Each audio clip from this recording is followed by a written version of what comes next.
I was out gardening and pulling weeds when the van rumbled into my driveway at 12:30. It was a shoddy looking thing, clinking and clacketing long after the key was pulled. On one side, a large scuffed and peeling label, Pool Junkie. A decrepit, pale-looking man slinked out of the vehicle. He looked 65, 70, and downright sickly. Under his scraggly, wiry gray hair and above his gaunt, bony cheekbones lay two sunken eyes. Not the concave, needly pupil eyes and sockets that come from old age or a long-lost love for work. They came from trauma. "Guessing you're the pool guy?" I asked, popping an index finger to the label on his van. He shuffled toward me in his overalls. Yes, I'll head on to your backyard. "Hold on, man," I smiled. "You want coffee? Tea?" I appreciate it, but I really should get started. His voice was as rustic as his vehicle. I turned and gestured him an open hand and watched him go through my house to the back. I thought about the man for a while. A little strange, sure, but maybe it was the time we were living in. Nobody was about chit-chat anymore. Inside, I cut vegetables and watched him work through the window. All I could see over the edge of the pool was his balding head that bobbed up and down, glistening and sweating in the midday sun. I finished my meals quite quickly since the accident happened. No more wife to vent about work with. No more daughter to ask about soccer practice does that to someone. I'm just more time efficient with cleaning my plate. Don't get me wrong though, I never ate alone. I had the photos of my wife and daughter Sophia with me at the table. An amber medication bottle stared at me invitingly. Take with meals twice daily. I contemplated taking my pills for a while, though I didn't want to be wonky in case the geezer tried to jip me. I shelved the bottle. Not today. You make me feel funny, old friend. Rinsing off my lunch plate, I realized it had taken me a couple hours to prepare and eat my food. Not so efficient after all, Mark. I cracked open the window to let some fresh air in and caught the man standing in the pool. Piles of equipment were scattered around the grass. "Everything okay out there? Filter broken?" I yelled out. One frail but reassuring thumbs up over the concrete boundary. I sighed in relief. God knows what these guys charge. Though he was standing uncomfortably still for a while, I glared at the old man in my pool. He didn't move. I couldn't see what he was staring at on the pool wall between us. All I saw was droplets of sweat that ran freely down his face. He stared and stared at the wall unflinchingly. What the hell is he doing? Puzzled, I decided to sprint upstairs and get a vantage on my pool. If I'm being completely honest, I hated going upstairs. My heart still wrenched when I saw Sophia's room. The years since she had moved on from this world provided no bandaging. From my late wife's room, I think I assumed he was staring into the void of the filter cube. No tool in his hand, no pensive gaze or gesture in his body. I contorted a shiver. The guy creeped me out. My cell phone vibrated in my jeans. It was Ryan, and we talked for a short while.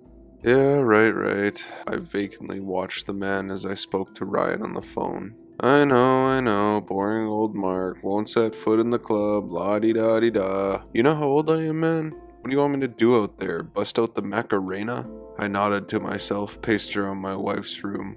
Our room. Right. Let's settle for a bar then. I'll see you at 6. The phone clicked off. The night was uneventful and frankly rather sullen.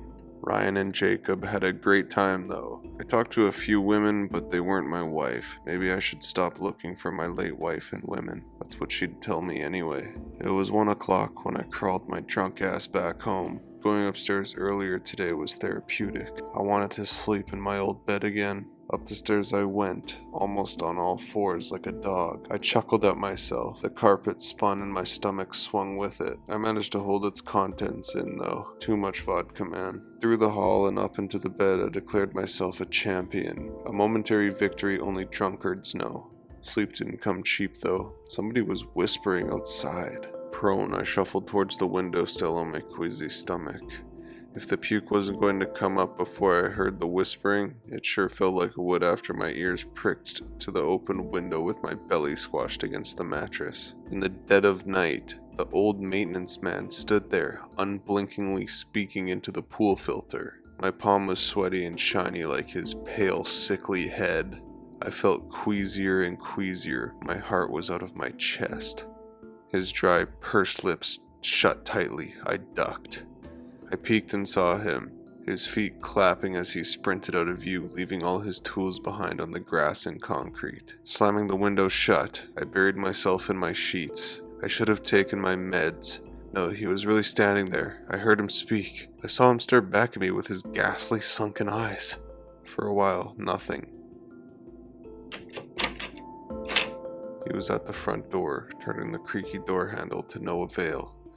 Oh God, I miss you, Sophia. I'll be seeing you soon. I let my pillow swallow my head.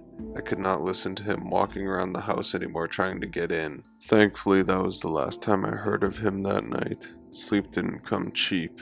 The hot sun stretched yellow arms through the window and reached my face, waking me with its embrace. Can't say that I was keen to embrace it back with my pounding hangover, however. I called Ryan, called the police. No proof, no crime, no foul. I'm not sure why they didn't follow up with me. I felt like a mental patient. Cooking lunch took longer with shaking hands and a tight head.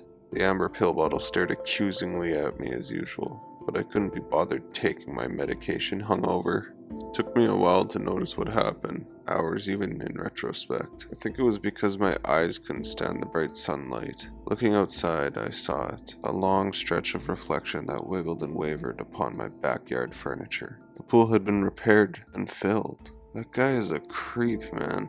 I'll do the maintenance on my own next time. At least I didn't have to see him anymore. I was wrong. The door rapped a few unsure knocks. Running to the door, my hand paused at the handle. Screw it, I thought, and I opened the door. I wasn't afraid of this geezer in the light of day. He had some explaining to do. He was furious, shouting. I was the one who upset him, apparently. That fucking pool, that godforsaken rotten pool. I frowned and flipped up 2 palms, and as if to say, "Hey weirdo, what the hell are you talking about?" Veins stuck out of his neck like thick cables, his face flush, burning with impatience. It was strange to see this quiet old man burst out in such a rage. You crazy prick. He bent his head over my shoulder and peered around my home, one eye meeting my full amber pill bottle in the kitchen.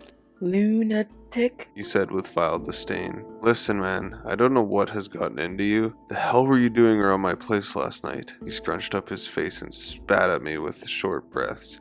Fixin' your pool. Really? Were you? I smirked and folded my arms. He started pulling out paper from his shirt pocket. Yes.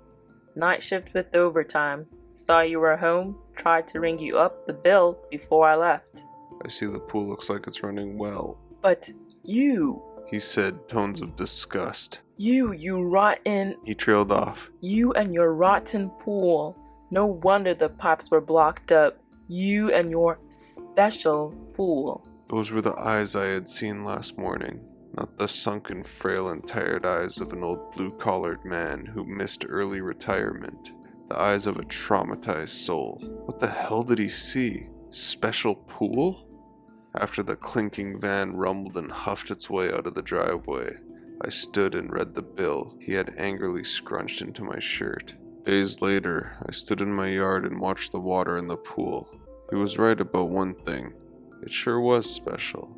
I turned to go back inside when I caught my reflection on the kitchen window. My pills mocked me through the glass pane. My feet rustled the grass when I faced the yard again. I realized something strange. I didn't really even use the damn pool. So why not? Miniature navy waves rose and broke within its walls. It invited me to take a dip. It looked so beautiful in the afternoon sun. Sneakers thumped the earth as I kicked them off and away. The metal of the stair handles burned to the touch. The cooling water and the rumbling filter beckoned me. It was up to my legs. I sank and sank into its belly. Gurgles filled my ears until I couldn't hear the hissing of the sprinkler or the birds singing anymore. I should have filled it long ago. It was like reminiscing with an old friend. Staring down at the wavering tiled floor of the pool, my eye caught something coming out of the wall of the pool. Sophia? Is that you? Her golden hair drifted out of the vent, blonde seaweed gleaming, flowing. It's me, honey. My arms fit snug in the filter. I reeled forward into the void of its black mouth. It's Dad. I swam deeper, my feet slipped easily into the square in the wall. Goose flesh bloomed over my arms and legs in the icy water. It was so dark inside. Everything was okay because I could feel her warmth emanating from somewhere in the filtering system. The warmth from her smile. Such a big smile, because Dad was coming. Chlorine stung my nose. It tickled away between my eyes like a common cold, away from the wavering azure sunlight shining through the pool. Deeper and deeper I swam into the blackness of the pipes. Powerful currents rumbled and gurgled past my ears. In the abyss, I think I saw her. I swam against the flow, closer, closer, closer. A cerulean light dimly lit up the walls inside the space. Sage mossy growth crawled past the surface of the water in finger-like projections. Surfacing, the decaying stench of the claustrophobic room pierced me as easy as the chlorine had. I couldn't see much inside the walls of the pool, but I saw Sophia. Daddy's here. Reaching out, I held her icy, bloated arm. She floated unblinkingly in the water, staring towards the tight ceiling with vacant eyes. Her slimy flesh shed away between the digits like moldy creme brulee. What's the matter, honey? You're soaking. She didn't move. She was busy floating. Sophia loved swimming. Maggots unearthed themselves from her protruding cheekbones. You should clean yourself up, Angel. I held her and we floated. Every week I come back and check on her. She likes swimming down there. My medication stays bottled because I enjoy visiting my sweetheart. I love the pool, and I love Sophia, and she loved me.